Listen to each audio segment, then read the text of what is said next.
and welcome to the next Vintage Legends. My name's Graham. I'm from the Vintage Guitar Players group. You can find us on Facebook, so it's facebook.com/groups/the Vintage Place. If you want to check us out on Instagram, it's at 95 Vintage Legends. And you know the drill, we'd always love you forever if you decided you wanted to, subscribe below, so feel free to hit that button. Today, I'm here with the one and only Jamie Mallender. So Jamie, thank you very much for joining us today. Pleasure. Thanks for having me. So you are, for your sins, another admin in the group with us as well, but also a very talented bass player with Swearbox and, Graham Oliver's Army. So if you don't mind, tell us a bit more about the music you play. Music that I play. Well, music it's my job. It's been my job for a long time. So the music that I play, I suppose, it's not always about what I most want to play, what I love to do, because obviously, I have to go where I'm earning a living. Yeah. But at the moment, I'm very, very fortunate because I've been asked to play for Graham Oliver's Army, which is a fantastic band with people that I really, really get along with, and I love the music. So that band's an absolute pleasure to do. And we've actually started putting gigs in now, so that's all very exciting. I've got my own band called Swearbox, which is really a rough and ready pub band. We do rock covers, and it's a floating lineup. So it's basically, if you book Swearbox, you get me, and whoever else is free that particular evening that I managed to persuade to do a gig with me. So, sometimes it might be Gav Coulson, and another time it might be some other staggeringly talented person who's got nothing better to do than do a gig with me. It varies a lot. And then I've also got a band called Jukebox Idols, which is, it's a new band. We've been going for a couple of months, but it sort of was born out of a previous band that split up. With an altered name and slightly altered lineup. And that band, the aim of that band is we do weddings, we do corporate parties, we do clubs and stuff like that. Like at Christmas, we're doing a whole bunch of those, dinner and a band type gigs. Yeah. And so that band is a mixture of covers from all genres, but all favourites, floor fillers, Yeah. Your Living on a Prayers and your 500 Miles, and no song too cheesy. It's all just about entertaining people and having a great time. Is there such thing as a song that's too cheesy? I ask you. Not for that band, no. With guitars and basses and all sorts of things with strings, how did you discover vintage in the first place? Well, vintage, I have to admit, let me put it like this, right? So, the truth is, I was a Music Man endorsee. But to Music Man, I was a very, very small endorsee, like if you saw a Music Man poster where they have, the names of the really famous endorsees in big, bold letters, and then the slightly less famous people, and then less famous than that. And then I was like way down at the bottom in invisible ink. But that's not me criticising them at all. That's just because I was obviously very, very grateful for the artist deal. But, I wasn't a big deal to them. And the way it worked was I had an artist deal that meant that I got the instruments at a much cut price, which is the way artist deals tend to work. Yeah. But of course, Music Man at half price is still an awful lot of money. Yeah. I sent a message to Gav Coulson. I didn't know him at the time, when he was the artist liaison guy at JHS. Okay. Because I wanted a Dan Electro pedal and I wanted to see if I could get an artist deal on that. I sent him a message. He did me a deal with Dan Electro, and he asked me if he might be able to persuade me to come and have a look at some of the basses that JHS did. Yeah. So I went up, and I had a look, and being a total headstock snob at the time, I did not even consider vintage. I've got to be honest. I was like, well, they were cheap, right? So I'm not interested in them, you know.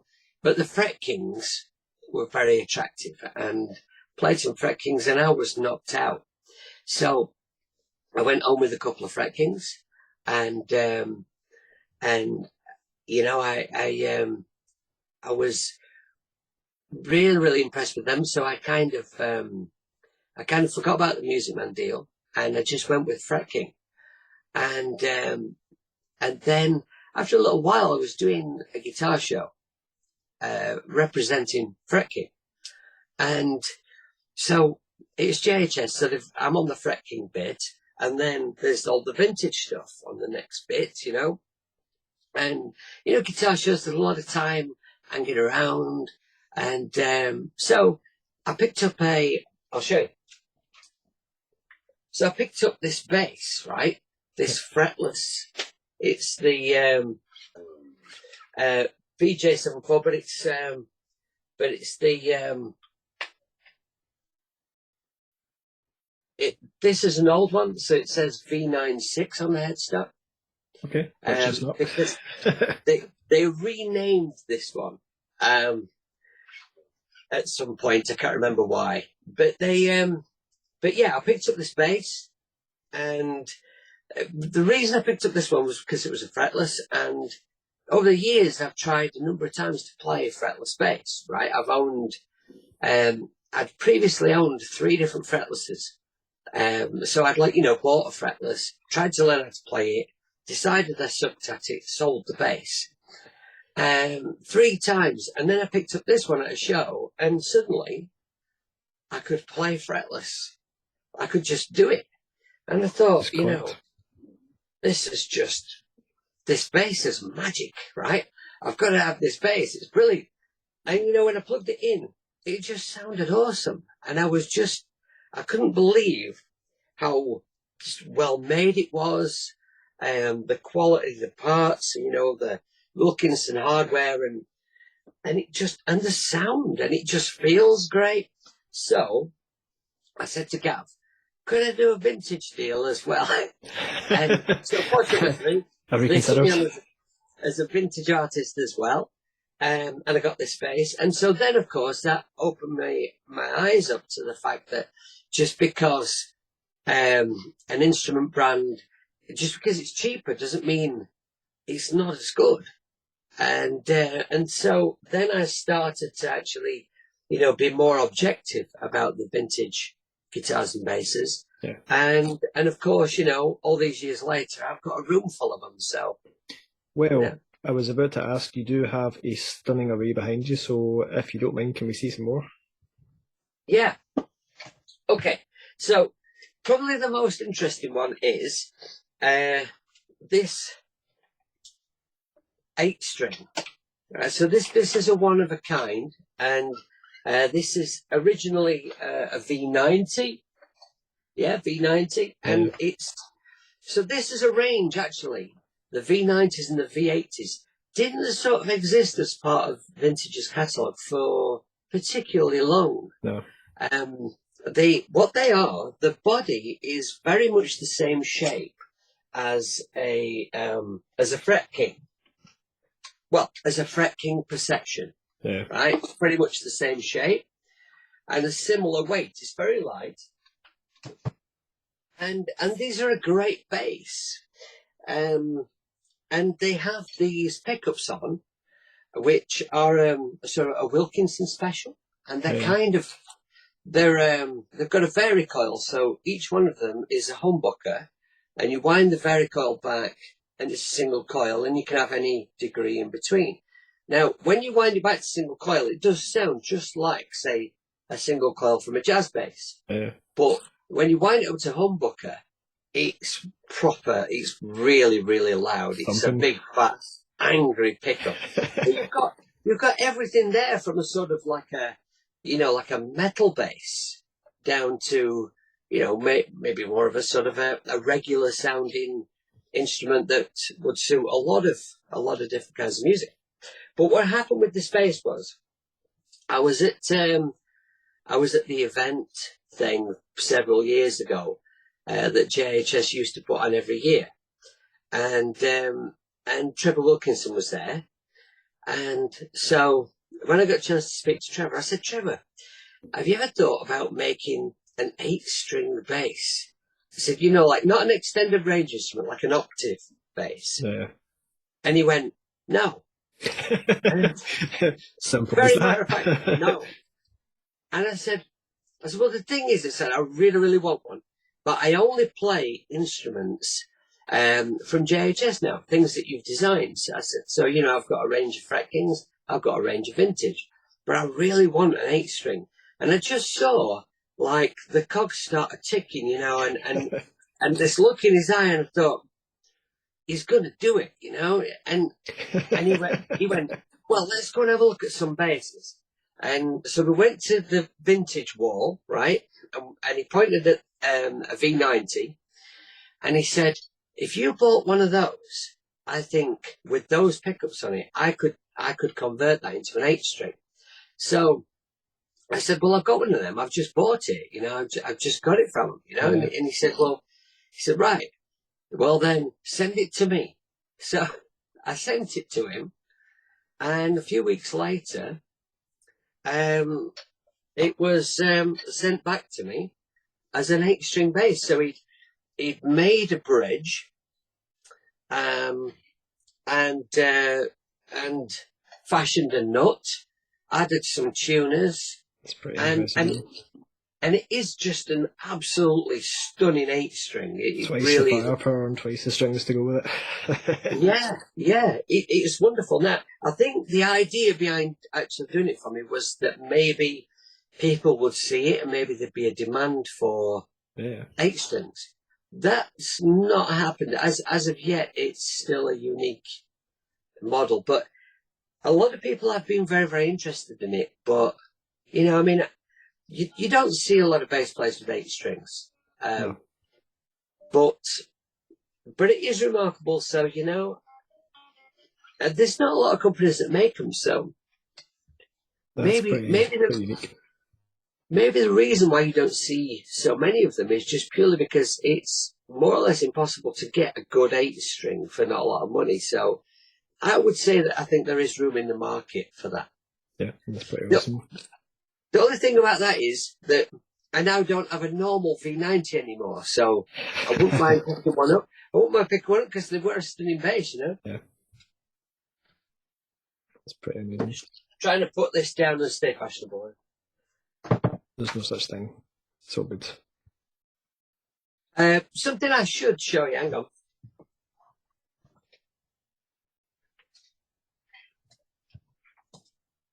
I don't know whether this will sparkle suitably in the light today, but this guitar, this V6, this used to be on Paul Smith's wall. This was in his office. His vault.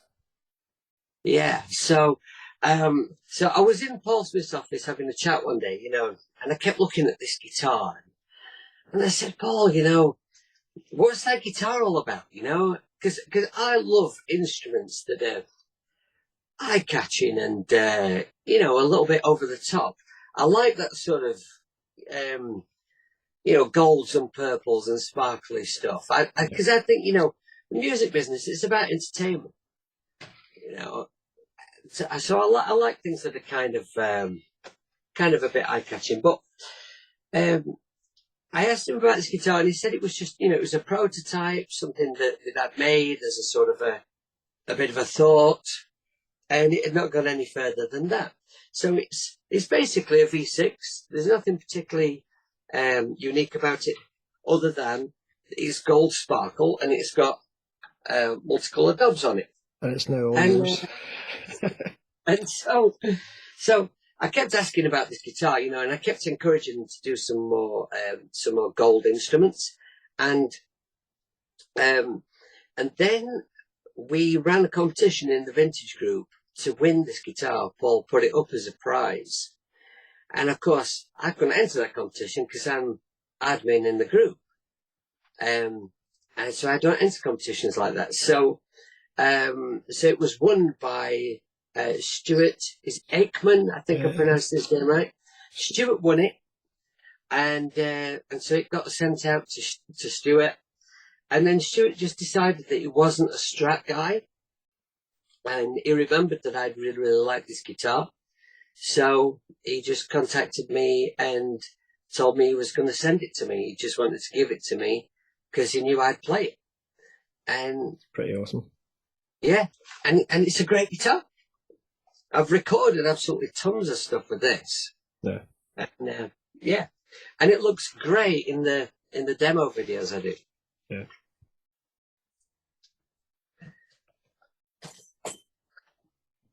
And then we've got shiny stuff.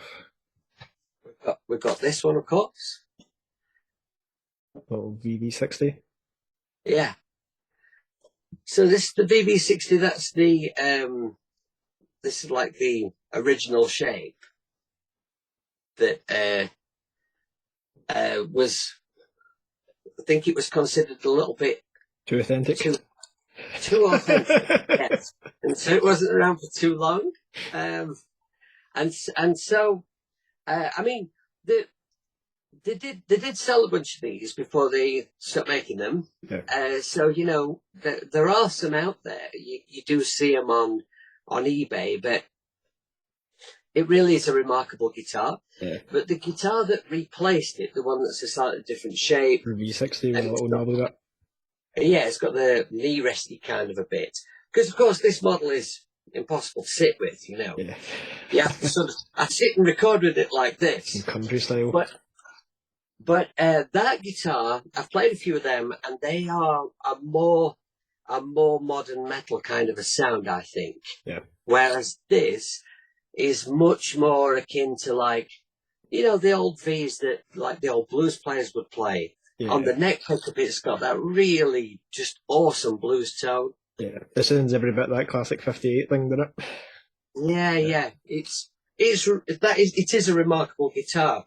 But I mean, when I gig, I do gig on guitar, but mostly I gig on bass. So this doesn't get a lot of live use. It's more of a recording guitar for me, and it's not the most convenient recording guitar, but it's worth it for the tone. It's got to stand up. Ironically, Stu's getting another mention in here today because when I was looking to get my hands on another Silverburst, I actually traded Stu for this, which I then had a little bit of alteration done. So it's got a push-pull pot and coil split. Yeah. And Stu has that VD60 I had. Yeah, and so there's my Silverburst. Very nice. This one is, I don't think this one is one of the 100 that were made available. This one is, I think this is like the prototype model. That's I think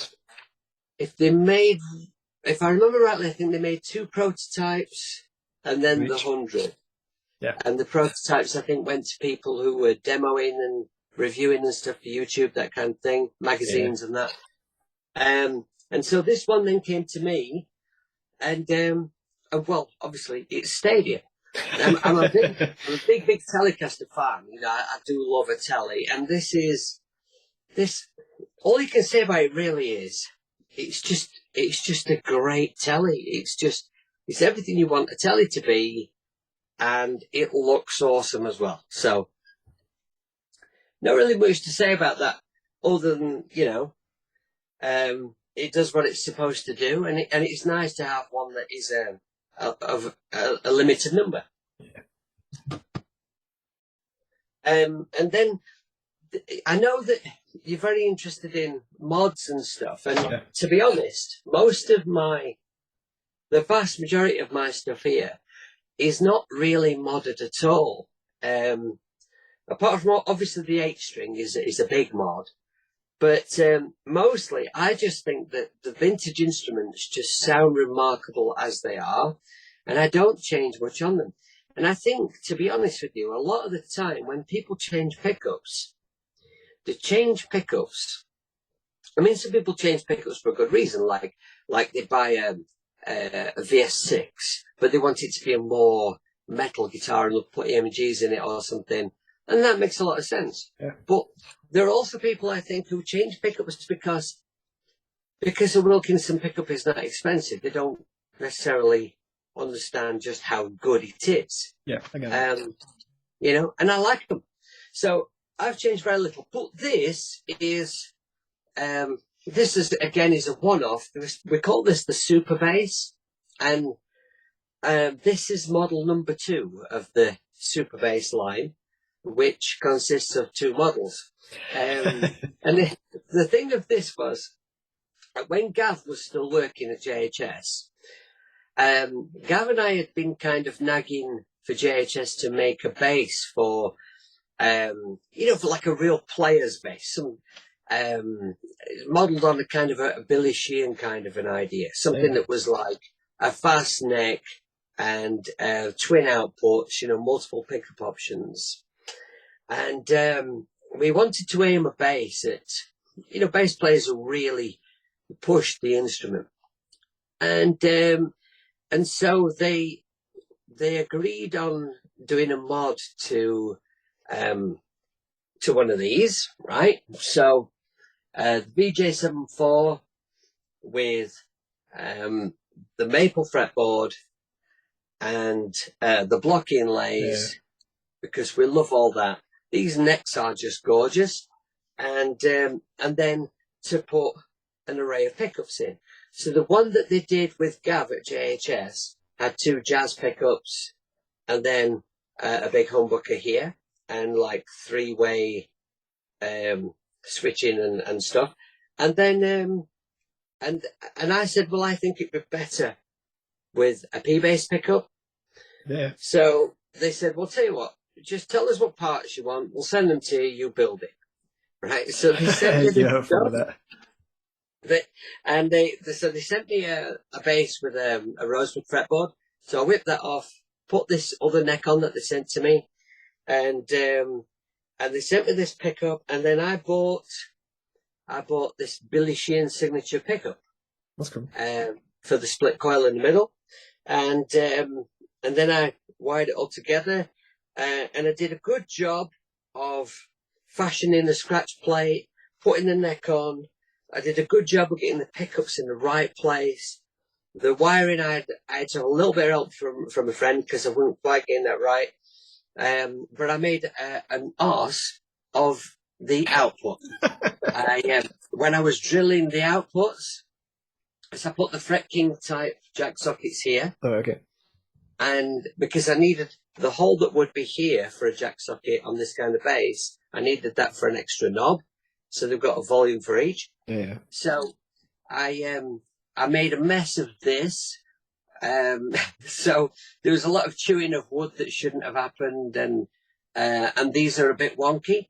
And so, although you won't be able to see it on camera, there's a lot of this black around a lot of that is black nail varnish. Well, it's the hardest colour to match. You may as well just go with nail varnish. Why not? but it looks good on stage. And this is a stunning bass, right? It's brilliant. It's kind of everything I wanted it to be. It's got the twin outputs, so I can use 2 amps, and I can do the Billy Sheehan thing. I can blend a sort of a big fat bass tone with a overdriven tone and affected tone, and I can get a whole range of different sounds with it. But they haven't as yet put the super bass into production. Yes, so they need to get it sorted. Well, but we're still nagging. I would probably ask then, do you think, would that be, if you had to come up with a Jamie Mallender signature, would that be the one, or would you be looking at something else? Well, I do really, really like that one. I like everything about it. I think that what I might possibly be tempted to do, though, if I can just shuffle a couple of guitars here, what I might possibly be tempted to do is to do exactly the same thing as on that bass, but use the fretting perception body shape like he's on the V90. Yeah. It's just the extended cutaways, just giving you nice. higher access. And these are balanced beautifully. And there's no neck dive or issue whatsoever with these basses, even though the body is very light. Yeah.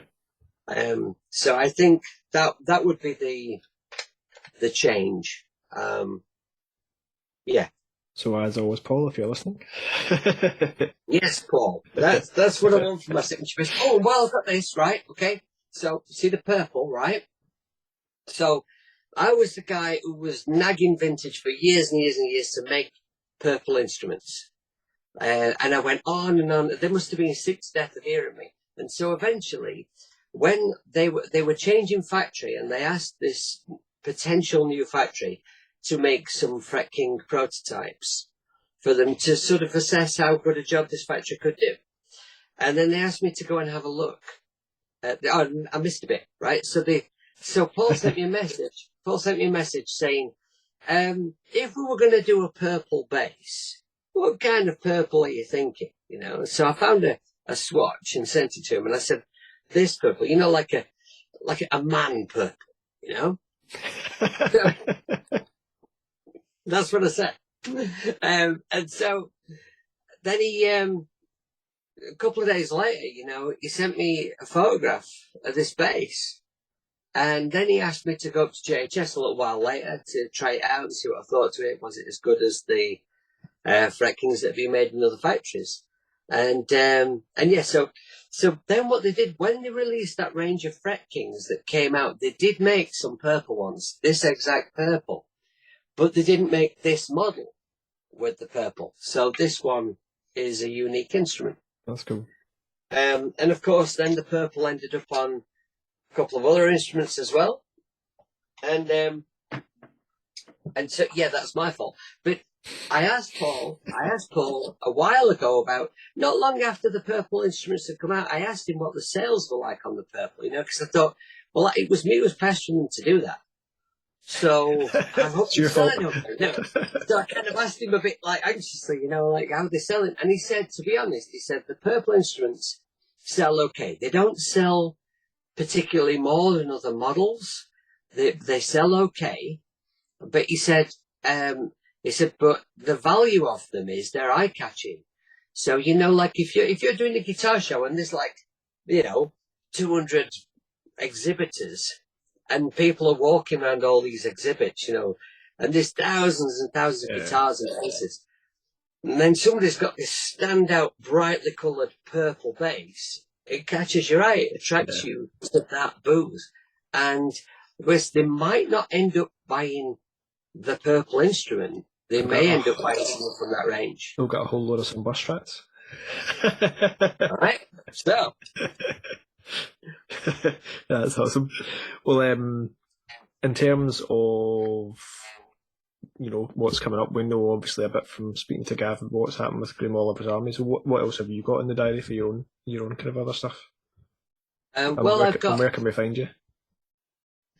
Well, the best thing to do with me, because I'm involved in quite a lot of different projects and various different things musically, the best thing to do is go to my website, which is www. That's hard to say. www.jamiemallender.co.uk. And all the stuff about me is on there. I've just recently redone my website. It's not quite completely. Some of the historical stuff is not back up yet. Okay. But yeah, there's loads of info there about what I'm up to. You can catch it all there and find all your social media and stuff as well. Yeah, and you know, like to be honest, other than the gigging, the main things I'm working on are I continue to record music of my own, but really that my own solo material is really just shop window stuff as far as I'm concerned. You know, I make a lot of demos for YouTube, I demo instruments, I demo a lot of music software for desktop and for iOS. And making my own music is sort of part of that process, really. You know, I need to make music to demonstrate stuff. Yeah. So I record music and I put it out there now and again. you know, so it can be streamed.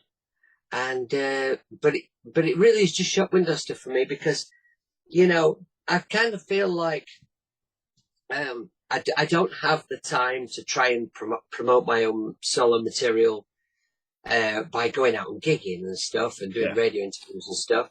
And I feel like, you know, I'm involved in enough things without doing that. But it's, of course, it's promoted online in the videos and stuff. So, and, you know, the music itself doesn't earn any money. And the problem with being a professional musician is that, you know, you have to be very careful what you put your time into. Yeah. And the truth of it at the end of the day is you have to put your time into the stuff that is going to earn you money. That's sort of the sad fact of it. So, yeah. Well, we all know that if we want to get some bookings in for weddings, funerals, bar mitzvahs, birthdays, corporate events, Jamie is your man. yeah. You need to pay for his flights as well, though. You know, as long as you, if you want a set of cheesy songs or a set of Saxon songs or a set of Dad's Driving Rock covers, I've got a band to suit you. You can't ask better than that, can you? Well, listen, Jamie, let me say thank you so much for joining us here today. An absolute pleasure. And thanks for showing us all the arsenal you've got behind you there. Much appreciated. Absolute pleasure. Thanks for asking, Graham. Enjoy the rest of your day, man. See you later, man.